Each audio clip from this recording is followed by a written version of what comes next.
Esiet sveicināti! Mani sauc Mārtiņš, un mēs tiekamies šeit Latvijas Kristīgajā radio no otrdienas līdz piekdienai, lai kopā skatītos, ko saka Dieva vārds un kā mēs to varam pielietot mūsu ikdienas dzīvē. Patreiz mēs apskatām Jēzus kalna svētkrunu un atrodamies Mateja evaņģēlija 5.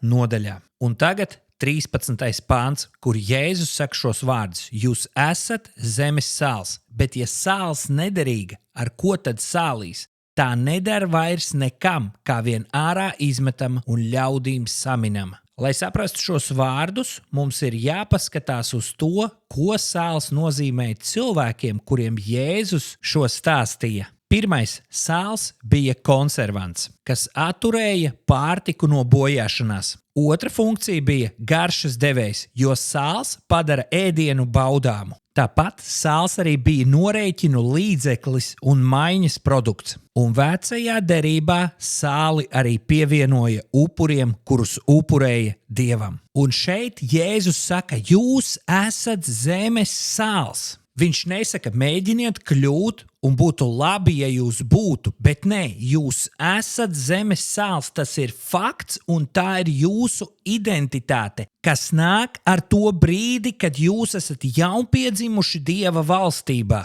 Un kā kristieši mēs esam tā zemes sāls, mēs esam tas konservants, kurš attur sabiedrību no bojāšanās, sabiedrībai nesot šīs pareizās kristīgās vērtības. Otrs, mēs esam tā sāls, kas cilvēku dzīvēm var dot garšu. Jo mums apkārt ir cilvēki, kas dzīvo bezgaršīgu dzīvi, pelēku dzīvi, bet mēs varam būt tie, kas viņiem norāda uz Jēzu Kristu, kas viņu dzīvei dod pavisam citu kvalitāti un dzīves garšu. Mēs, kā kristieši, kā sāls, esam tie, kas arī pienes vērtību mūsu sabiedrībā. Un atceries, katru reizi sāls arī tika izmantota upurēšanā. Un katru reizi, kad tu kalpo kādam cilvēkam, tu noliec malā sevi un upurē savu laiku Dieva valstībai. Un tad Jēzus uzdod šo jautājumu: ja sāls nederīga, ar ko tad sālīs? Kādi gudri cilvēki saka, ka no ķīmijas viedokļa sāls nevar zaudēt savu sāļumu. Bet šeit ir nianse, jo Jēzus laikā sāls tika iegūts no nāves jūras, un tas bija pilns ar piemaisījumiem, ģipsi, magniju un citām dažādām lietām.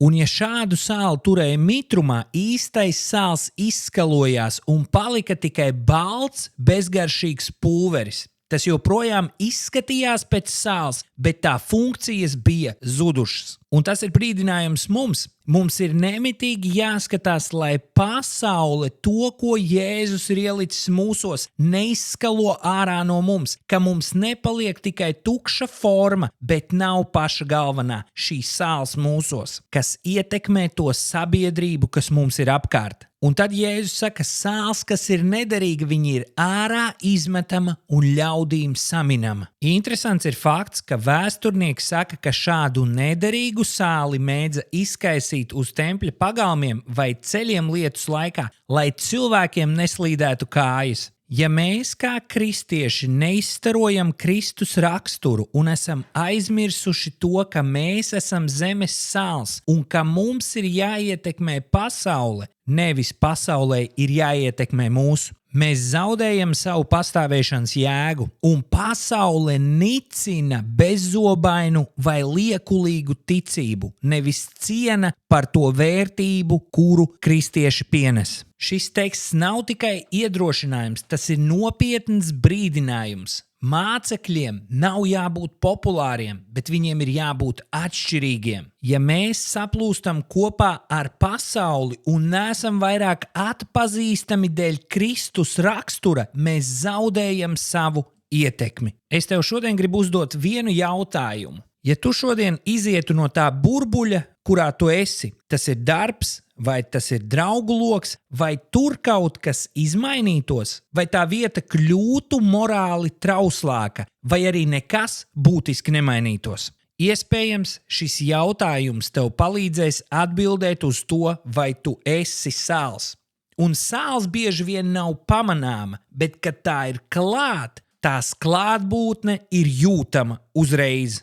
Un tas nozīmē to, ka sālim nav jābūt lielā daudzumā, lai tas mainītu visu ēdiena garšu. Tāpatās arī tev pietiek ar savām vērtībām stāvēt tajā vietā, kur tu esi, lai tas izmainītu to vietu, kurā Dievs ir tevi ielicis ar īpašu nolūku un nodomu. Atceries, ka tu spēj pienest lielāku ietekmi nekā tev liekas, jo caur tavu paklausību var darboties pats Dievs.